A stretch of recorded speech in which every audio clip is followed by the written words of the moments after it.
So you have to have a new mindset. You have to decide, I'm going to make my own economy. I'm going to shatter a glass ceiling. I'm going to take responsibility for my results. I'm going to learn about what else is happening with what the clients are paying and what other people are charging. I'm going to find that out, and then I'm going to act differently. You can get a different result if you choose to empower yourself.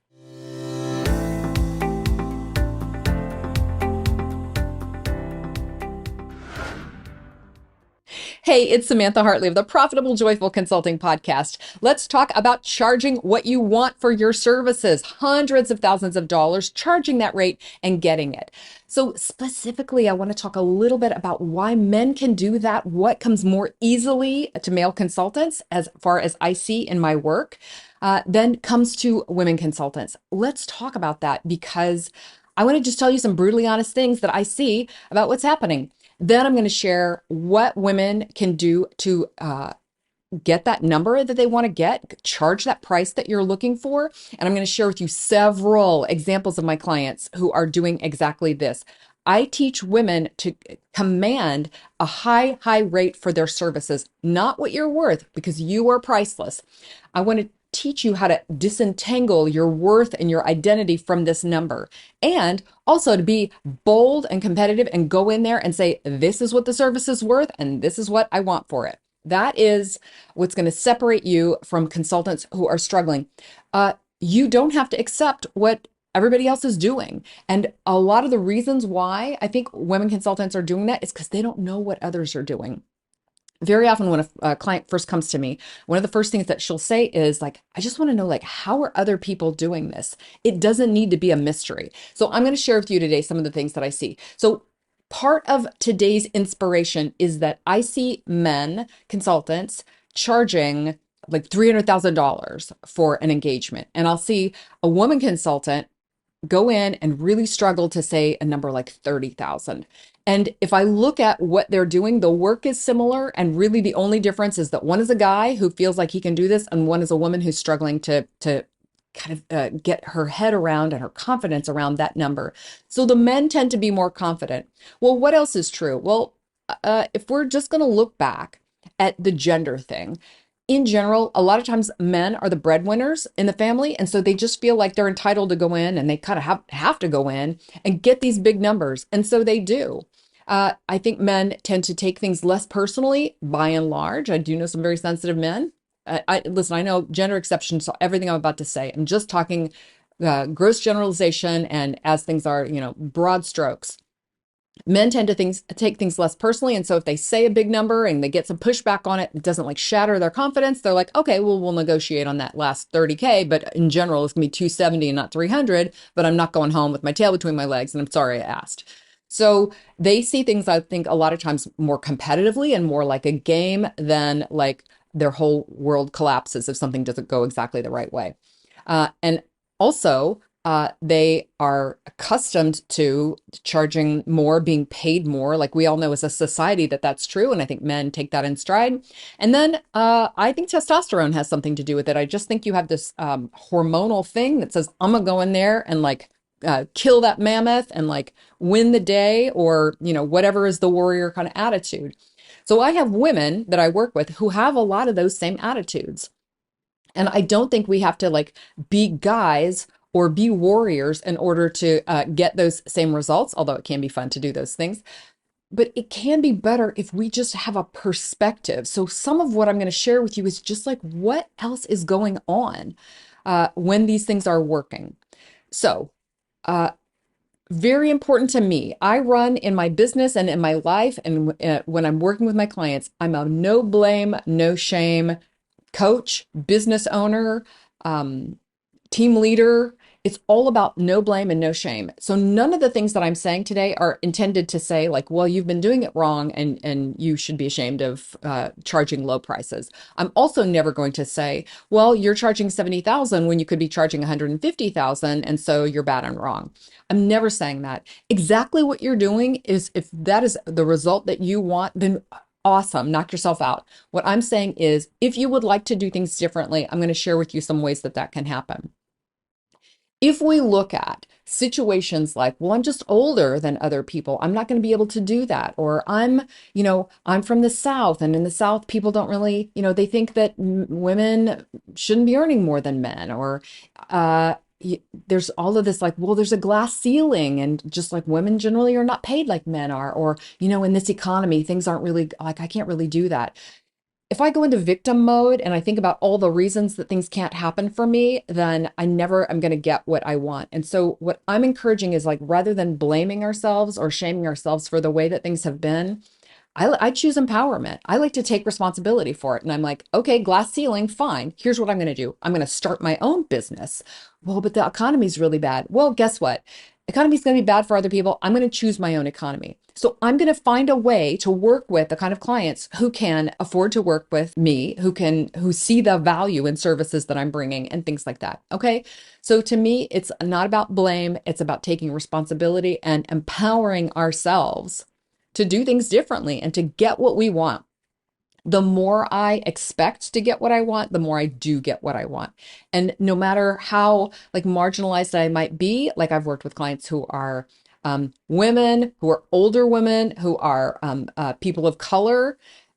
We can take that stuff on and we can turn it around to where we get the results that we want in our business. So let's look at some client examples, because I promise you there are so many clients I've worked with who have begun to work in this different way. And I chose a few, and because I just didn't want to do like rattling off 20 stories for you, I've grouped them into 3 categories that I think are pretty relevant for you to take a look at. The first one is modeling. It's when you're investing something and you turn around and charge your client exactly what you've been investing. So for example, one of my clients, who is a leadership development coach, came to me. The program that she invested in with me was a $60,000 program. She turned around, got a new client within like 6 or 8 weeks, and charged that client $60,000. Makes perfect sense, right? That she would say, here's what I'm paying. And so why not do that?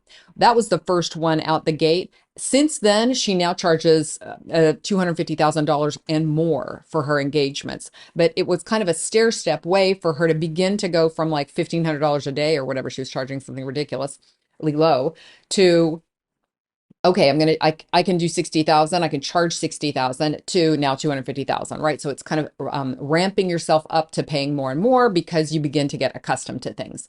What I think is interesting about that is that when my clients who have come out of corporate were like paid, let's say $360,000 a year, had a client who came out of Target and was being paid that. Okay, so that's her thermostat for what she earns. So what I'll notice is that if they've been in business for a year or 2 or 3, they probably will steadily earn more and more, but a lot of times they'll top out at that number. So I've worked with a number of people who were stuck at a certain revenue level, and it was equivalent to what their corporate salary had been. So I share the modeling example for you because if they get stuck at the corporate salary, it tells you, oh, they need ways to break past that.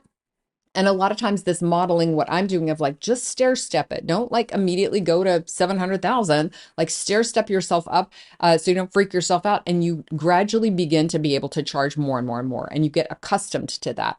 Had another client, Leslie, who did the same thing, taking a different program from me. Hers is a 50,000 a year. So she wasn't sure about transitioning to working this way. So she did a 25K, sold actually 2 25Ks.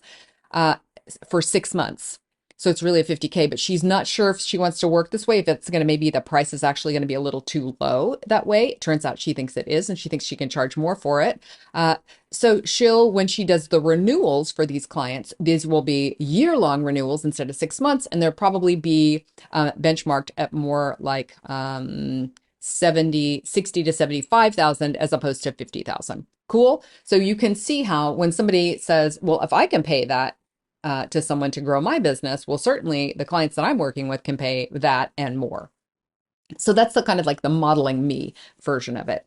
The second couple of clients that I want to look at are ones who are athletes.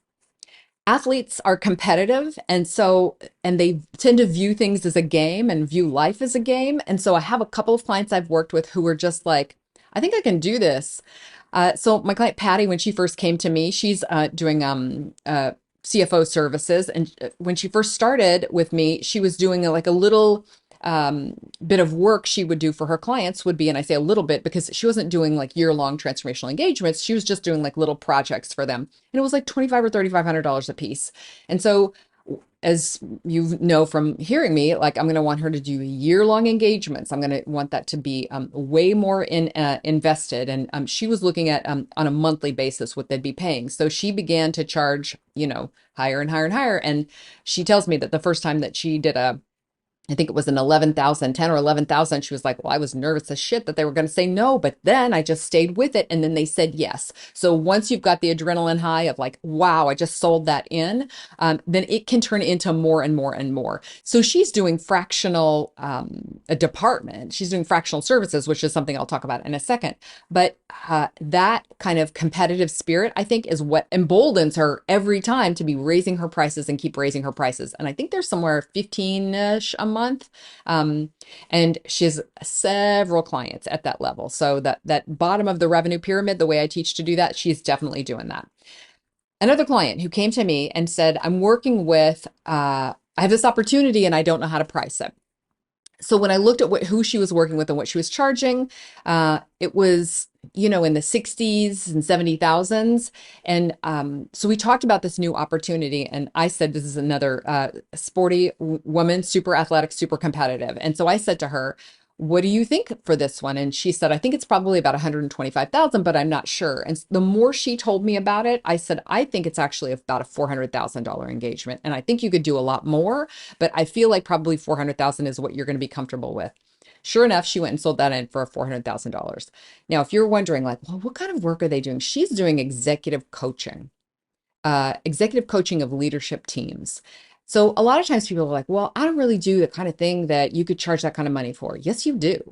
Yes, you totally do. I have another client who was a man, and he was charging $300,000 a year to one client, and he was doing pretty much something like life coaching for an executive, like a very high level entrepreneur, CEO kind of executive guy.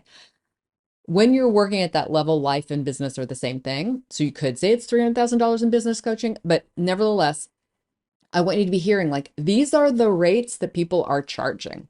Cool. Okay. So that was my second category, which is like when you are competitive and you have that competitive spirit, you can like really charge those higher prices.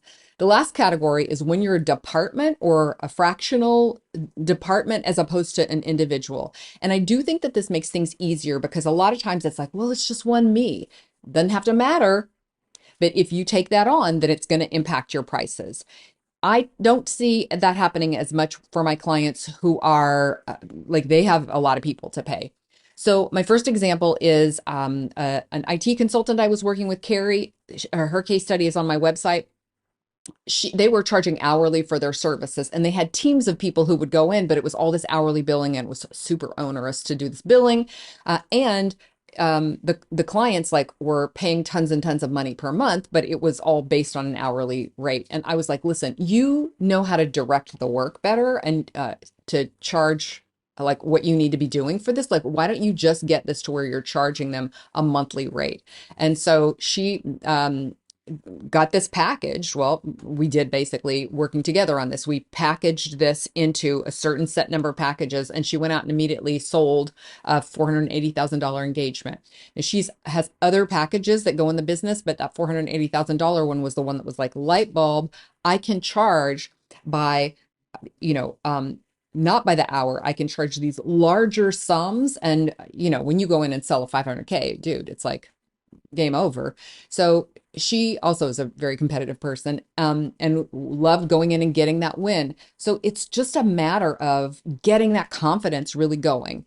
Last example I'm going to share is my client Sharon, who had done an assessment phase for $250,000 and didn't make any money on it herself after she paid all of her subs. And so she called me in and said, they want to continue, they want us to implement, but I need to give them a number that actually I make some money on because I can't afford to do this again for free, for no profit for herself, right? So we looked at it and I said, well, what do you think? And she said, well, I feel like I can do 400,000. I'm like, the assessment phase was 250. It doesn't make sense for this phase not to be, relative to that, like larger. So I really looked, ideally I like an assessment phase if it's going to be like 250,000, I feel like the whole thing should be 2.5 million, right? Like a 10% usually can be 20, 25, but nevertheless, not like 250 and then 400. So over the course of working on this, what we got to when I looked at like what the client was going to earn, what they were going to save, like what's the real value to the client? I was like, I think you could go with like 3.5 million. She's like, I'm never going to be able to charge that. Why? Well, there's competitive, they'll just go to a competitor. Like it's not a competitive price. So I'm not, I know she's not going to charge that, right? I'm putting out a number that I want her to feel into. So over the day, we began to kind of like work and work and work and get down to a number that felt like more that she could, like, I can embody this number, which is a really important thing about pricing and really important thing about confidence. It's like, can you really stand in this number? And so we got it to 800,000 and she went and sold it immediately. The client said yes, because of course they need them, right? So feeling into that, like really figuring out what the value is, that piece is super important. So those are examples, like women just like you are doing this. They're not miles more experienced. They're not miles more like impressive or whatever. It's women just like you, and you can do it too. So let's get into the how to specifically. The first thing that you have to do is to know the value of your work. So you can hear when I'm talking to the clients about setting the price, it's like, what's the client going to earn or save as a result of working with you? What's going to be really different? What's the measurable income or outcome that they want to have happen? Now, if you're doing something which is with softer skills, they'll still be able to do or have something different after working with you than they could have had at the beginning. So figure out what that is and make sure you articulate it. The client is not going to connect the dots on their own. So you have to know the value and communicate that value. Perspective to me is another thing that I think is really important. Like, what are other people charging out there? And if you're going in and you're saying it's 30,000 and you have a client or a competitive bid from a colleague saying, I think I can do it for $300,000, people are going to choose the confident man. And sometimes they're going to choose the confident woman. I went in, this is years ago, by the way. So I went in on and pitched an engagement where my closest competitor had bid 15,000. And I was like, I think this is a $60,000 engagement. And the bank who's president who said yes to me and accepted my offer said, when we saw the other guys, we realized he didn't understand the engagement. So they don't always choose the cheaper alternative. They choose the one who has the confidence in what they're doing. And sometimes something that is more expensive seems more valuable. Like it makes a lot more sense. That bank president told me like they had to take a big gulp because it was like a lot of money for them. It was more than they intended to pay, but it didn't cause more than they intended to pay did not cause them to choose the cheaper option. Okay. So have some perspective on what is possible and what you could be charging. That's not going to happen in my industry. Well, that doesn't really happen for me, or my situation is different. If you say something, if you make excuses about what is possible for you, then that's going back into the victim role. And I'm asking you to empower yourself and take control, take responsibility and take control of what is possible for you and go in and command these prices. Here's my caveat. If you're like, I really, really need this project, I really, really need this work, I can't risk it. Well, don't risk it if you can't risk it. Every time that you go in with a price on your offer, if you're dropping a bomb on them on the table and you have not talked this through thoroughly with them and figured out what the value is so that they agree that this is the value of what you're going to do, then you're going to have a problem and it might not go through. And so there is a lot of skill and stuff to know about how to do this. But needing it to go through is a thing that can tank it every time. You've really got to have non-attachment to this. What if you really need the money? Okay, well then don't take risks when you need money. But once you have a certain amount of revenue coming into your business, that's the time to up your prices. That's the time to be like, okay, I need to be paid what price I want to have. And so start looking at that point to increasing your revenues. If you're constantly in a need cycle, you're never going to be able to snap out of that. At a certain point, you're going to have to take a risk and say, I'm going to risk losing this one in order to change what's happening for me in my business.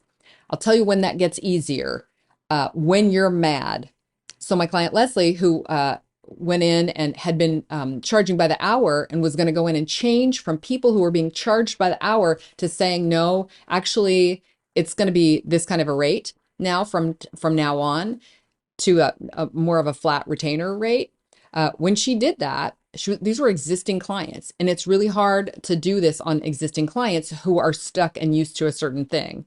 Well, you're stuck and they're used to a certain thing.